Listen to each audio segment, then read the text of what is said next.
You've done everything for your children.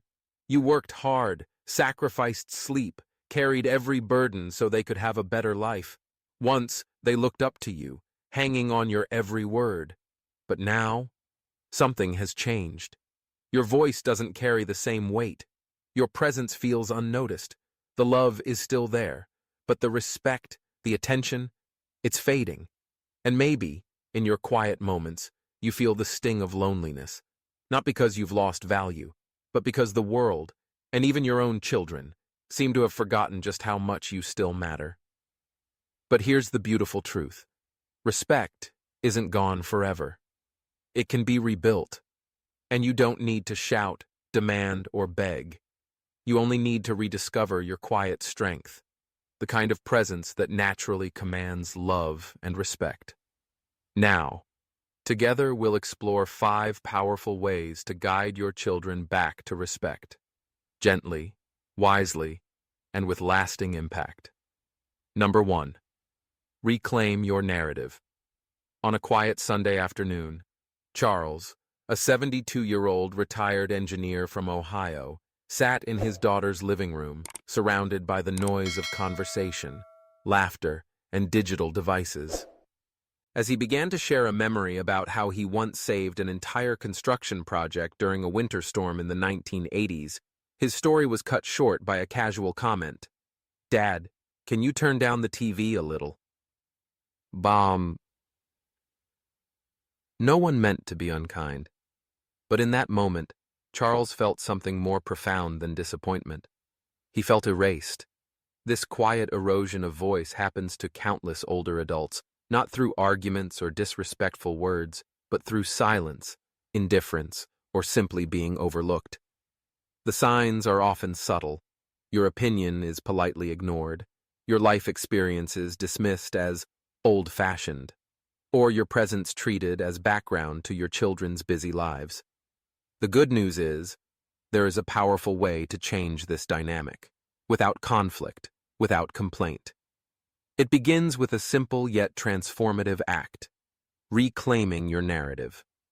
This is not just about telling stories. It's about choosing to define your identity again, out loud, with intention and clarity. When you share where you've been, what you've learned, and who you've become, you reawaken your sense of dignity and remind others that your voice carries the weight of lived wisdom. Science supports this deeply human need.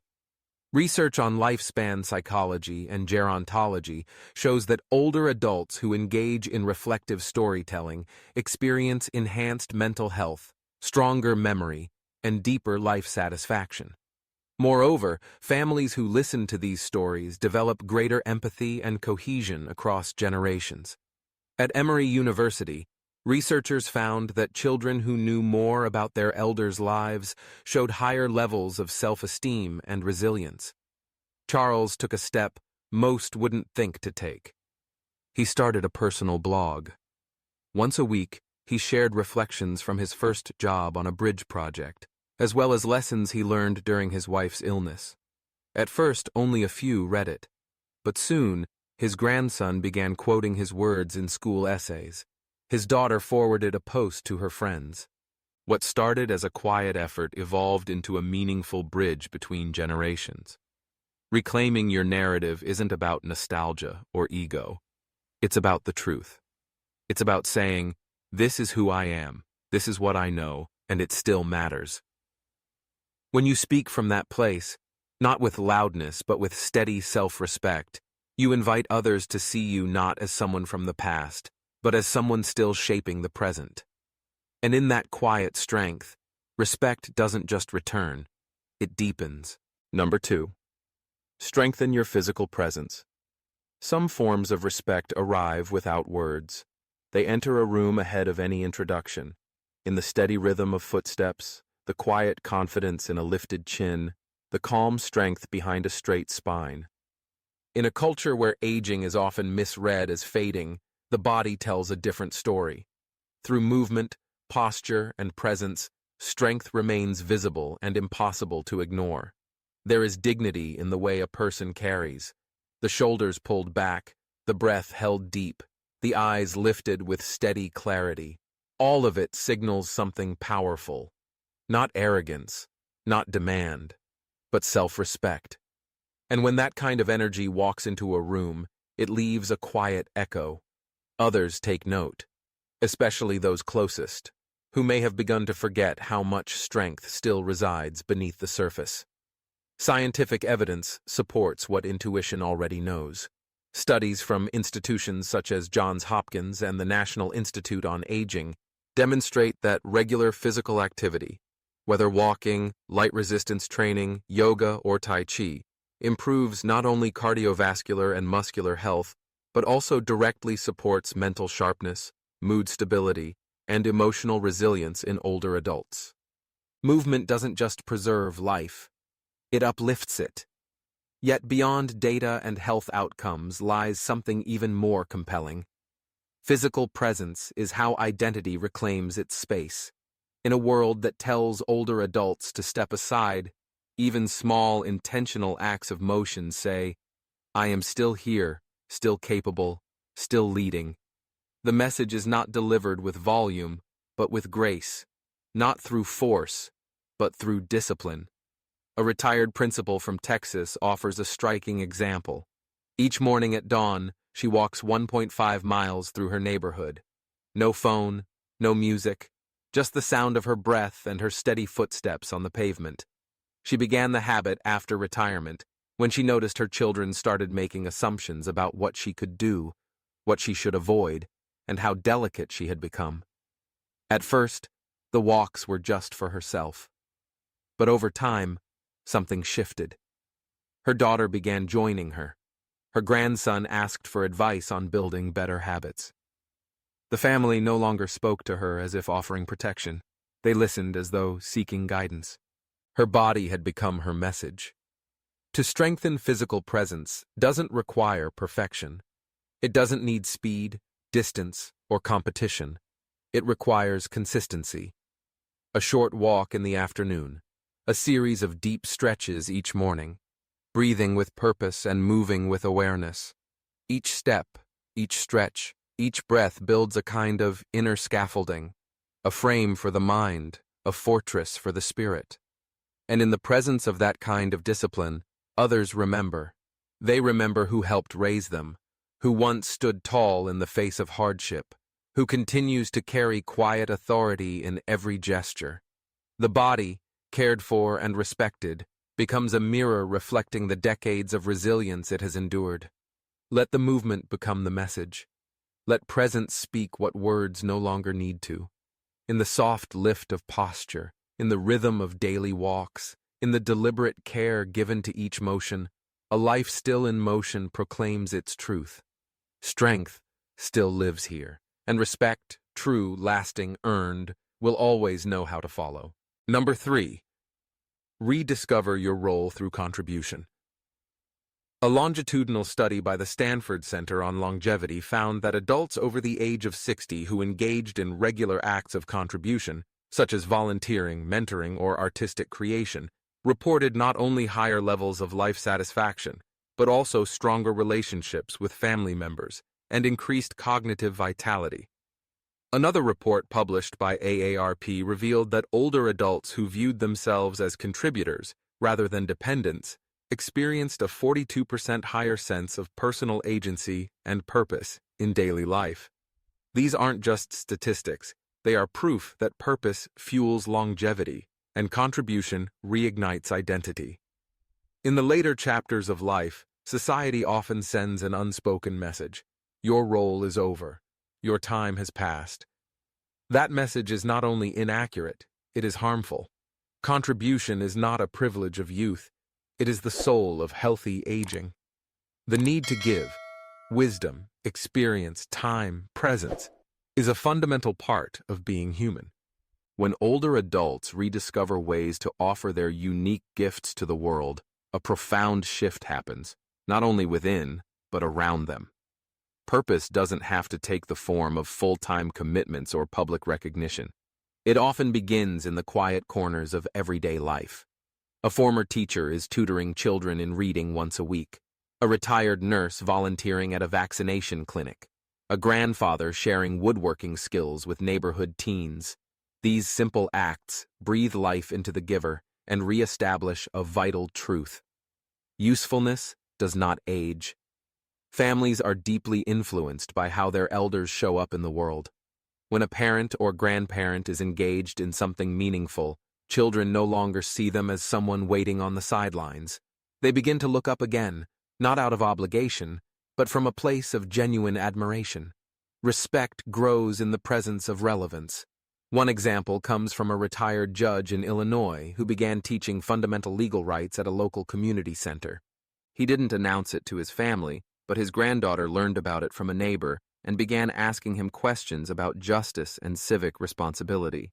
Their conversations changed. The family's perception of him evolved, not because he demanded attention, but because he chose to remain engaged with the world.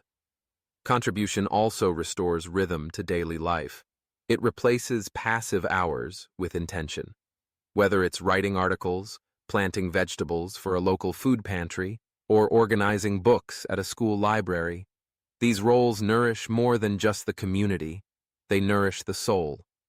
Even more powerful is the emotional healing that comes with being needed. Contribution reminds a person that their time, hands, and heart still have a place. And from that place, respect naturally returns, not as a gift, but as a recognition of continued value. In every community, there is a place for the wisdom of elders.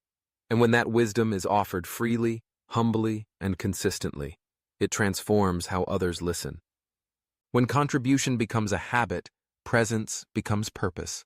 And through that purpose, the role once thought lost is rediscovered, stronger, wiser, and more respected than ever. Number 5. Redefine your living legacy.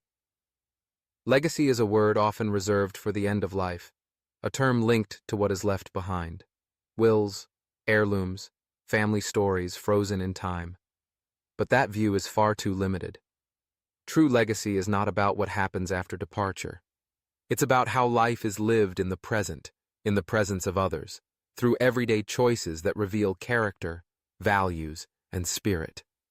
A living legacy is not carved in stone or recorded in documents. It is built moment by moment, witnessed by those closest, especially children and grandchildren. In American culture, the concept of legacy has traditionally focused on financial inheritance or the passing down of family names. But research in developmental psychology, particularly Erik Erikson's theory of psychosocial development, emphasizes that the final stage of life, what he called integrity versus despair, is defined by the ability to create meaning. And meaning is often found in how one continues to influence others after they are no longer alive. That's where living legacy begins, not in the memory of who someone once was, but in the presence of who they continue to be. Living legacy is expressed through traditions, habits, wisdom, and example. It's the grandfather who writes a poem for each grandchild on their birthday, teaching them that words matter. It's the grandmother who plants a tree with each new generation, showing that roots take time, patience, and love. It's the parent who, even in retirement, chooses to learn something new, signaling that curiosity doesn't age. These actions speak volumes, not only about who someone is, but about what truly matters in life. More importantly, a living legacy shapes the way others respond to it. Children and grandchildren may not articulate it, but they observe everything, the consistency, the values, the energy, when they see an older adult actively contributing to family life, sharing stories with purpose, passing down skills, or simply showing up with grace and strength. Their perception shifts. Respect becomes natural, even reverent. The legacy is not what is said, it is what is demonstrated. Consider Thomas, an 80-year-old former music teacher in Colorado. Every Saturday, he hosts a story and song night in his living room. His children and grandchildren gather to listen, to laugh, to ask questions. Sometimes he plays old jazz records, sometimes he reads from his journals. What began as a simple gathering has become a cherished ritual. His family doesn't come out of obligation. They go because they feel richer when they leave. Thomas is building his legacy not through estate planning, but through presence. His respect is not requested. It is felt. Creating a living legacy is not about grandeur. It's about making a lasting impact. It is about being intentional.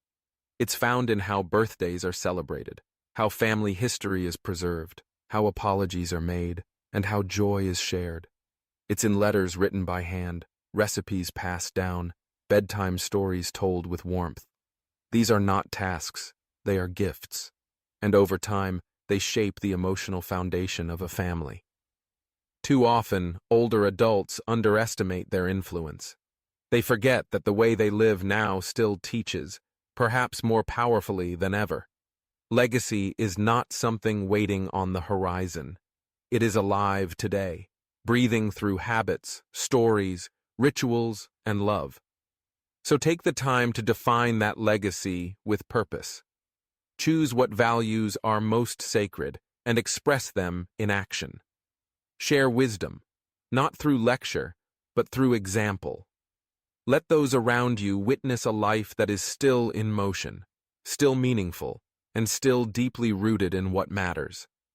Because when a person begins living their legacy, fully, joyfully, and intentionally, they are not remembered someday. They are remembered now. And in that living memory, respect returns and remains, woven into the very heart of the family they've helped shape.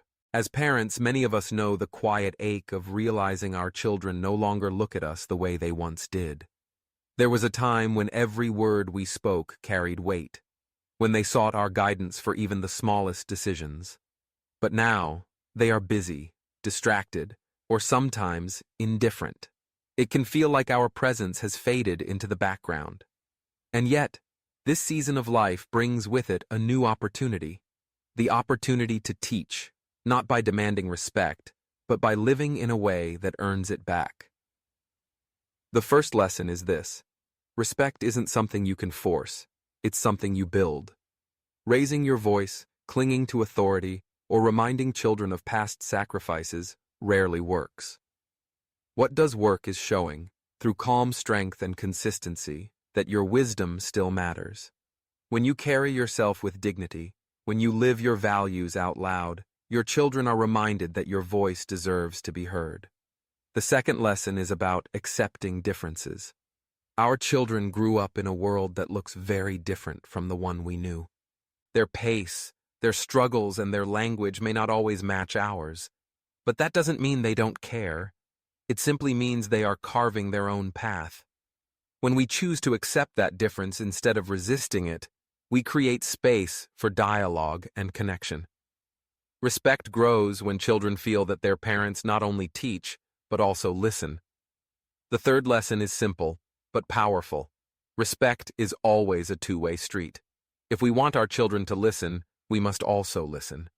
If we want them to be honest, we must be willing to admit when we are wrong.